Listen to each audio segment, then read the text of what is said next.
10th പഠിക്കുന്ന ടൈമിൽ നമ്മൾ സ്കൂളിൻ്റെ അടുത്തൊരു ഹോട്ടൽ ഉണ്ടായിരുന്നു. അപ്പോൾ അവിടുത്തെ സ്പെഷ്യൽ ഐറ്റാണ് ഈ ടിക്ക പൊറോട്ട. അന്നിപ്പോൾ അതിപ്പോൾ തിന്നാൻ ഭയങ്കര പൂതി, പക്ഷേങ്കിൽ ഇപ്പോൾ ഈ ഹോട്ടൽ പോലും അവിടെ ഇല്ല.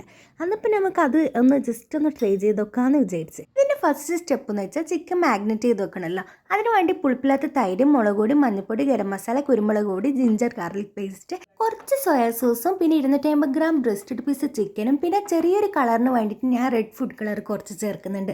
പക്ഷെ അത് ഓപ്ഷനിലാണ്, നിങ്ങൾക്ക് വേണമെങ്കിൽ ചേർത്താൽ മതി. എന്നിട്ട് അതൊരു അരമുക്കാൽ മണിക്കൂറത്തേക്ക് ഫ്രിഡ്ജിൽ കയറ്റി വെച്ചിട്ടുണ്ട്. പിന്നെ ഒരു ഭാഗത്ത് കൂടെ പൊറോട്ട ഇങ്ങനെ ആയിക്കൊണ്ടിരിക്കുന്നുണ്ട് കേട്ടോ.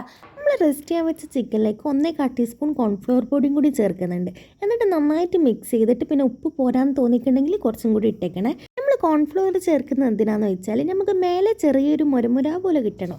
അതിന് വേണ്ടിയിട്ട് കോൺഫ്ലവർ ചേർക്കുന്നത്. പിന്നെ തൈര് ചേർത്തത് ഉള്ളിൽ കുറച്ച് നല്ല സോഫ്റ്റും ആയിരിക്കണം.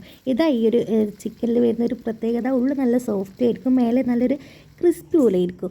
അങ്ങനെ കിട്ടേണ്ടിയിട്ട് നമ്മൾ അങ്ങനെ ചെയ്തത്. എന്നിട്ട് അത് നല്ല ചൂട് നെയ്യിലിട്ടിട്ട് പൊരിച്ചെടുത്തിട്ട് എല്ലാം അതുപോലെ പൊരിച്ചെടുക്കുക.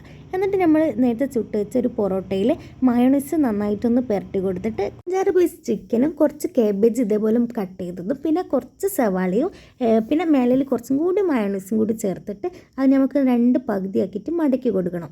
അങ്ങനെ നമ്മൾ ടിക്ക പൊറോട്ട അങ്ങനെ റെഡിയായി ഗൈസ്. ഇതിൻ്റെ സൈഡായിട്ട് ഞാൻ സോസും മയോണൈസും എടുത്തിട്ടത്. പിന്നെ നമ്മളെ പരിപാടി എന്ന് വെച്ചാൽ തിന്നൽ തന്നെ. അതിന് ചെറിയൊരു പീസ് പൊറോട്ടയും അതുപോലെ തന്നെ ചിക്കനും കേബേജ്, ഉള്ളിയും മയോണൈസും സോസും എല്ലാം കൂടി കൂട്ടി കുഴച്ചൊരു പിടി അങ്ങ് പിടിച്ച്. പക്ഷേങ്കിൽ അടിപൊളി ടേസ്റ്റ്, ഒന്നും പറയാനില്ല. ഇന്ന് ഞാൻ സ്കൂളിൽ നിന്ന് തിന്ന ഈ ടേസ്റ്റ് കിട്ടുമെന്ന് ഞാൻ തീരെ പ്രതീക്ഷിക്കില്ലേന്.